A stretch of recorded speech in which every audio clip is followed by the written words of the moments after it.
রমজানের রোজা ফরজ হওয়ার পূর্বে মুসলমানরা আইয়ামে বীজ ও আশুরার রোজা রাখতেন, তবে তা তাদের উপর ফরজ ছিল না। আইয়ামে বীজ বা প্রতি চন্দ্র মাসের ১৩, ১৪ ও ১৫ তারিখের রোজা ইসলাম পূর্ব সময়ের স্বভাব অনুসারে রাখা হতো। বিস্তারিত সৈয়দ নওশাদের ডেস্ক রিপোর্টে। রমজান বছরের সেরা মাস। এ মাসের অসংখ্য ফজিলতের কথা কোরআন হাদিসে বর্ণিত হয়েছে। মহানবী সাল্লাল্লাহু আলাইহি ওয়াসাল্লাম রজব ও শাবান মাস থেকেই রমজানের প্রস্তুতি নিতেন। শাবান মাসে বেশি বেশি রোজা রেখে রমজানের জন্য তৈরি হতেন। তবে ইসলামের শুরুর দিকে রমজানে রোজা ফরজ করা হয়নি। মুসলমানরা আইয়ামে বীজ ও আশুরা রোজা রাখতেন।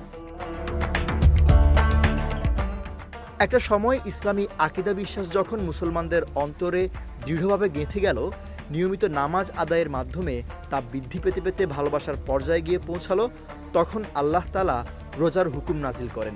এটি হিজরতের দ্বিতীয় বর্ষের অর্থাৎ নবুয়তের ১৫তম বছরের ঘটনা। এ সময় আল্লাহ কোরআনের আয়াত নাজিল করে বলেন, হে ঈমানদারগণ, তোমাদের উপর রোজা ফরজ করা হয়েছে, যেরূপ ফরজ করা হয়েছিল তোমাদের পূর্ববর্তী লোকদের উপর, যেন তোমরা ফরেজগারি অর্জন করতে পারো।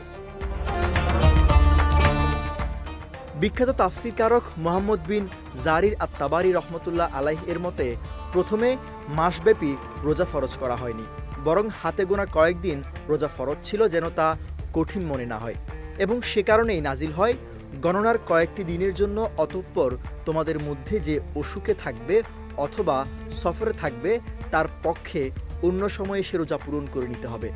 আর এটি যাদের জন্য অত্যন্ত কষ্টদায়ক হয় তারা এর পরিবর্তে একজন মিসকিনকে খাদ্য দান করবে। যে ব্যক্তি খুশির সঙ্গে সৎকর্ম করে তা তার জন্য কল্যাণকর হয়। আর যদি রোজা রাখো তবে তোমাদের জন্য বিশেষ কল্যাণকর, যদি তোমরা তা বুঝতে পারো।